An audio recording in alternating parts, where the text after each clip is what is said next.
कल एकादशी है बेटा।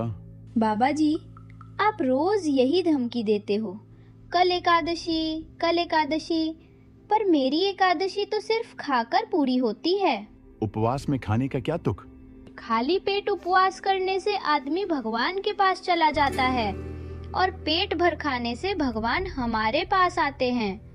फर्क बस इतना है। अपने आश्रम का नियम मत भूलना। एकादशी में चूल्हा नहीं जलेगा। ठीक है बाबा जी, मैं चूल्हा जंगल में जला दूंगा। आश्रम पवित्र रहेगा। और ठाकुर जी को भोग जरूर लगाना। भोग तो लगेगा बाबा जी, बल्कि इस बार स्पेशल फुल बुफे लगेगा। एक दिन पहले की तैयारी। अढ़ैया बाजार जाते समय मन में सोचता है, याह बाबा जी अपने आप को पता नहीं क्या समझते हैं, ना खुद खाते हैं और ना मुझे खाने देते हैं। ऐसी एकादशी से क्या ही फायदा। भैया, मुझे 20 किलो आटा, 6 किलो घी, 3 बोरी लकड़ियाँ, 5 किलो मिठाई और 2 बड़े कड़ाही दो। दुकानदार, किसका भंडारा है? भगवान और मेरे बीच का सीक्रेट, लेकिन दोनों बराबर के हिस्सेदार हैं। अब सारा सामान एक गाड़ी में लोड करके जाता हूँ। इस बार खाना नहीं मिला तो बाबा जी कुछ भी कर लें और ठाकुर के ठाकुर भी कुछ भी कर लें, मैं इस बार देख लूंगा। हर बार कुछ न कुछ गड़बड़ हो ही जाती है। न खाने को मिलता है न चैन से बैठने को। बच्चा, तुम आ गए, बहुत टाइम लगा दिया। बाबा जी, मेरा दिमाग और खराब मत करो। पहले से ही मेरा दिमाग बहुत खराब है। एक तो आप एकादशी वाले दिन खाना नहीं बनाने देते और ऊपर से बोलते हो जंगल में जाकर बना ले रसोई। और तुम्हारे ठाकुर भी आ जाते हैं खाना खाने। पहले तो ठाकुर आते थे, अब तो ठाकुर के ठाकुर भी आने लगे हैं। ठाकुर के ठाकुर को देखो, वाह! अपने साथ भूत प्रेत को भी लेकर आते हैं। हाँ नहीं कि अपने आप चुपचाप चले जाएं। जैसे आप से परेशान करते हो, वैसे वह भी मुझे परेशान करते हैं। पता नहीं बच्चे की जान लेकर ही मानेंगे क्या?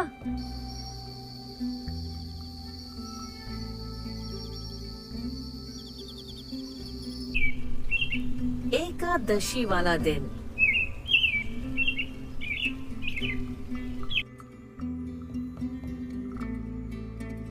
अढ़ैया आश्रम से सामान लेकर आता है।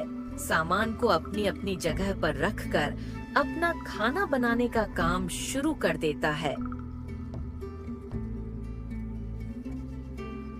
सुबह सुबह अढ़ैया ने लकड़ियां सजाईं, लोहा तपा, घी गर्म हुआ, बाटियां सेंकी जाने लगीं, दाल में लहसुन का छौंक लगा, मिठाइयों की खुशबू चारों तरफ फैलने लगी। तभी अढ़ैया मन ही मन सोचता है, आज तो मैं पेट भर के खाना खाऊंगा और मेरे गुरुजी के ठाकुर भी साथ में खाना खाएंगे। उनके साथ जानकी, लक्ष्मण और हनुमान जी भी खाएंगे। आज तो मैंने इतना खाना बनाया है कि जब तक हम सब मिलकर नहीं खाएंगे, ये खाना खत्म नहीं होगा। गुरुदेव के ठाकुर, अब खाना खा लो। अढ़ैया मन ही मन बोलता है, आज तो ठाकुर के ठाकुर भी खाना खाकर खुश हो जाएंगे, साथ में गोरा पार्वती भी। सीता माता बोली, प्रभु कहाँ चले आप? राम जी मुस्कुराकर बोले, अढ़ैया मुझे खाने के लिए बुला रहा है। सीता माता हंसते हुए बोली, मैं भी चलती हूँ, वहाँ खाना बहुत अच्छा बनता है। भैया भाभी मुझे भूल गए क्या? मैं भी चल रहा हूँ साथ में।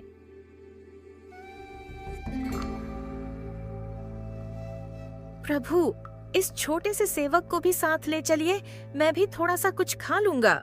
सब मिलकर जंगल की तरफ जाने लगते हैं और मन ही मन सोचते हैं, ऐसा क्या बनाया होगा स्पेशल?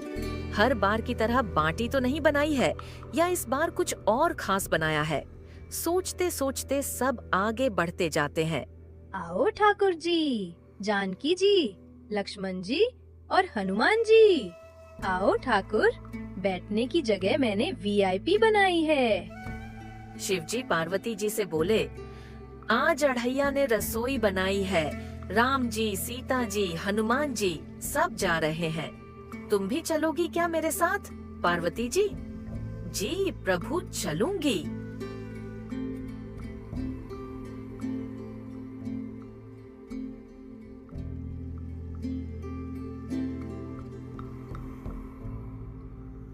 शिव पार्वती भंडारा सुना तो पहाड़ से नीचे उतर आए।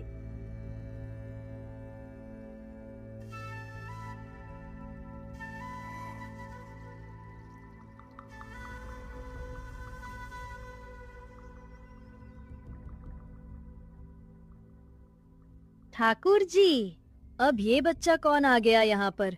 और ये किसका बच्चा है ठाकुर? अरे यार, तू 2 मिनट रुक तो जा, एक बार सही से देखने को दे। ये तो गणेश जी हैं, हमारे ठाकुर जी के लड़के। अच्छा जी, तो जोर से बोलो, गणपति बप्पा मोरिया। आइए गणेश जी, आपके माता पिता भी आए हैं।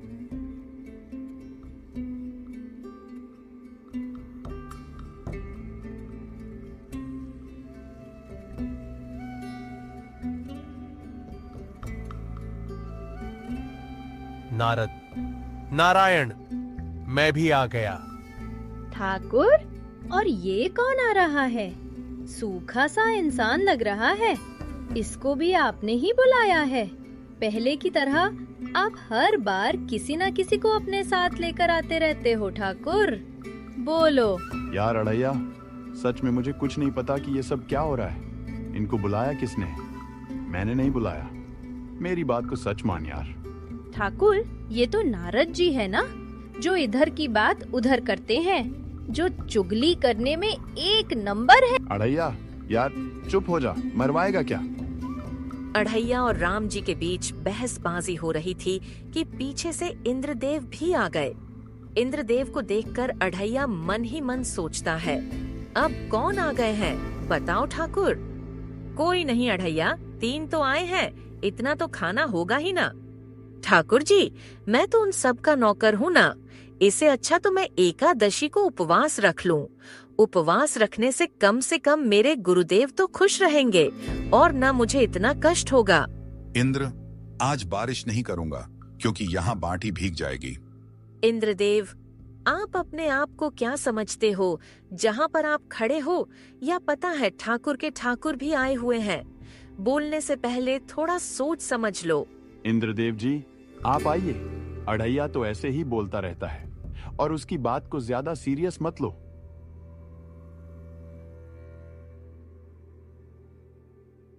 ठाकुर जी, ये सब क्या हो रहा है?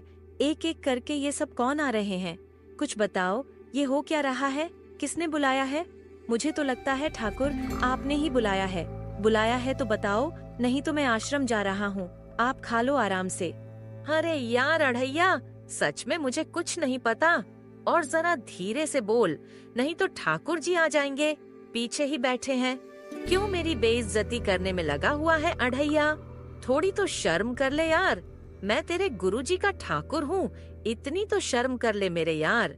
इतना कहते कहते पीछे से आवाज आती है, क्या हो गया? क्यों लड़ रहे हो तुम दोनों? अरे ठाकुर के ठाकुर जी, एक एक करके देखो ना, कितने आ गए हैं। मुझे तो लगता है ये सब गुरुजी के ठाकुर ने ही बुलाए हैं और अब ये सब मुझ पर ही चिल्ला रहे हैं। अब आप ही देखें ठाकुर जी, मैं तो बस रसोई बना रहा था। इतनी बात हो ही रही थी कि पीछे से अचानक कोई भारी आवाज आती है। अढ़ैया चौंक कर, अब ये कौन आ गया ठाकुर जी? हम हैं यम, यम हैं हम ही हैं यम।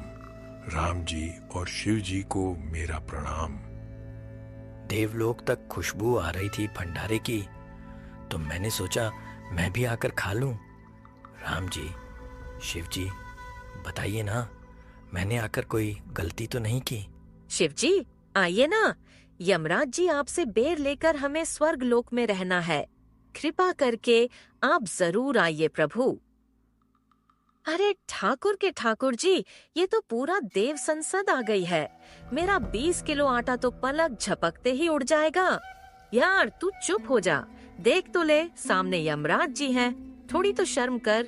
यमराज जी, चलिए भोजन ग्रहण करते हैं। अढ़ैया खाना देखने आता है। देखते ही उसके होश उड़ जाते हैं। यहाँ तो सब खाने लग गए। ठाकुर को तो किसी ने पूछा ही नहीं। ठाकुर को छोड़ो, मुझे भी नहीं पूछा। ऐसा हो सकता है जिसने इतनी मेहनत की उसको भी नहीं पूछा। जो सारा सामान लेकर आया, बनाया, कांटा पकाया, उनको भी नहीं पूछा। हाँ तो खाने ऐसे लग गए जैसे भुक्कड़ पता नहीं कितने साल से है। ठाकुर जी, आप यहाँ पर जल्दी आओ और यहाँ पर आकर देखो कि यह सब खाने बैठ गए हैं बिना किसी को भोग लगाए। मेरे गुरुदेव ने तो बोला है कि आप कम से कम ठाकुर को पहले भोग लगाओ, उसके बाद खाना खाया करो। यहाँ तो किसी ने नहीं भोग लगाया। ठाकुर जी, जल्दी आके देखो, यहाँ तो बिना किसी को भोग लगाए ऐसे बैठे हैं जैसे कि कभी इन्हें खाने को कुछ मिलता ही नहीं। शिव जी, अभी तो मेरे ठाकुर जी भी आने वाले हैं। अगर वहाँ आए और खाना खत्म हो गया तो मैं क्या बोलूँगा उन्हें कि आज भंडारा समाप्त हो गया समय से पहले। ओ तेरी तो, ठाकुर जी के ठाकुर जी, उनके भी ठाकुर जी आने वाले हैं। लग तो ऐसे रहा है जैसे किसी फिल्म की शूटिंग चल रही हो। एक के बाद एक ठासु एंट्री होती जा रही है। सिर्फ 20 किलो आटे का क्या ही होगा। राम जी, शिव जी, अढ़ैया, इन सब की बात हो ही रही थी कि पीछे से ब्रह्मा जी भी आ गए। अरे, ब्रह्मा जी को देखकर तो अब सच में लग रहा है आज पूरा ब्रह्मांड ही खाने पर उतर आया है। ब्रह्मा जी और यमराज जी तो भोजन करने चले गए। उनके जाते ही पीछे से पाताल लोक के राक्षस, भूत प्रेत सब आ धमके। देखते ही देखते खाने पर ऐसे टूट पड़े जैसे सदियों से भूखे हों। कोई बाटी उठा रहा था, कोई दाल में मुंह डाल रहा था। अढ़ैया इधर उधर सबको देखने लगा, कभी भूत प्रेत को, कभी ठाकुर को, कभी उनके ठाकुर को, कभी यमराज को, तो कभी किसी और को। फिर अपने आप से बड़बड़ाने लगा, गुरुदेव, बन गई मेरी एकादशी। इससे अच्छा तो एकादशी वाले दिन भूखा ही रह लेता। जिनको बुलाया था वो भी आए, जिनको नहीं बुलाया था वो भी आ गए। बाटी खत्म, लड्डू खत्म, चूरमा खत्म, घी खत्म, दाल खत्म, सब खत्म। बस बचा तो आधी रोटी का एक कोना और एक चम्मच दाल।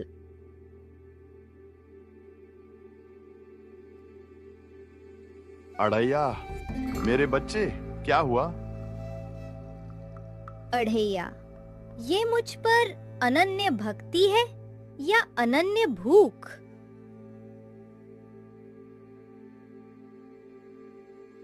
अढ़ैया, अपनी आंखें खोलो। अढ़ैया, तेरी सेवा देखकर मैं तुझे आशीर्वाद देता हूं। अब स्वर्ग, पाताल, धरती, तीनों लोकों का मुख्य रसोइया तू होगा। मतलब मैं जिंदगी भर बाटी सेंकता रहूं? हाँ, लेकिन घी आटा अनलिमिटेड और खाने वालों की प्रशंसा भी। तो फिर बोलो, जय बाटी महामहोत्सव एकादशी।